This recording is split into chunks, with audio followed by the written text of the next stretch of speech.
इस चित्र में भगवान बाल मुकुंद जिस बूढ़े व्यक्ति के साथ अलग अलग रूप में प्रेम पूर्वक विनोद लीलाएं कर रहे हैं, काव्य रचना में डूबे इन महान कविवर भक्तराज का नाम है पुंथनम नंबूदरीपाद महाभाग।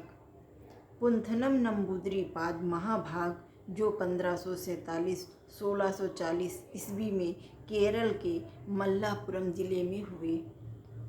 आप एक बहुत ही महान कवि थे जिनका भगवान गुरुवायूरप्पन बाल गोपाल में अनन्य प्रेम था। बाल गोपाल लड्डू गोपाल में जो वात्सल्य भाव भरा रहता था, वात्सल्य भाव इनका इतना अनन्य था कि सूर्यदास जी की भांति इनके लिए भगवान कभी बड़े हुए ही नहीं।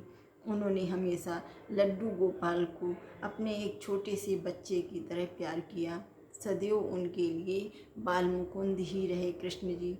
ये भगवान गुरुवायूरप्पन के मंदिर जाकर भगवान को अपनी कविता के पद सुनाकर उन्हें रिझाया करते थे। विवाह के पश्चात इनके कोई पुत्र न होने के कारण नंबूदरीपाद महाभाग का भगवान गुरुवायूरप्पन बाल गोपाल के प्रति वात्सल्य भाव और प्रगाढ़ हो गया। लंबे समय के पश्चात भगवान की कृपा से इन्हें पुत्र रत्न की प्राप्ति हुई, किंतु यह खुशी इनके भाग्य में अधिक समय नहीं टिक पाई। 6 माह पश्चात अन्नप्राशन के दिन इनके पुत्र की मृत्यु हो गई। पुत्र वियोग में इन्हें ऐसा सदमा लगा कि इन्होंने स्वयं को घर में बंद कर गुरुवायूरप्पन बाल गोपाल के मंदिर में जाना भी बंद कर दिया और काव्य रचना आदि सभी कार्य बंद कर दिए।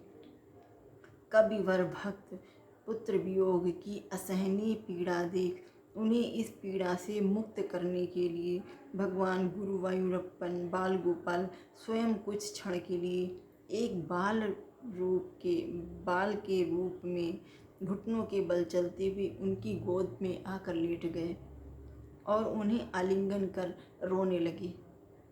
वात्सल्य भाव उमड़ आया। भक्तराज भी भगवान से आलिंगन कर रुदन करने लगे। भगवान के स्पर्श से उनकी मानसिक और भौतिक पीड़ा दूर हुई और उन्हें आत्मज्ञान प्राप्त हुआ। उन्होंने भगवान कृष्ण को अपना पुत्र माना। अपनी रचना ज्ञानप्पन में वे लिखते हैं कि जब मेरे हृदय में, मेरे आसपास, मेरी गोद में बाल कृष्ण नाच रहे हैं तो अब मुझे अन्य किसी की क्या आवश्यकता। भगवान बाल मुकुंद कभी भी कविवर भक्त से एक क्षण भी दूर नहीं होते थे। कभी उनकी गोद में तो कभी कंधे पर, सदैव नंबूदरीपाद के वात्सल्य भाव के अनुरूप उनके पुत्र की भांति उनसे प्रेम लीलाएं करते रहते थे। नंबूदरीपाद ने अपना शेष जीवन भागवत पढ़ने और मलयालम में प्रभु की महिमा को गाने में बिताया।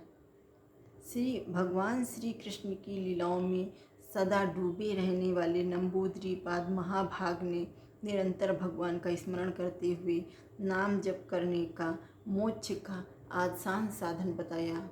उन्होंने बताया जो भगवान का निरंतर नाम जप करेगा वो आसानी से भगवान को प्राप्त भी कर सकेगा और मोक्ष को भी प्राप्त कर सकेगा।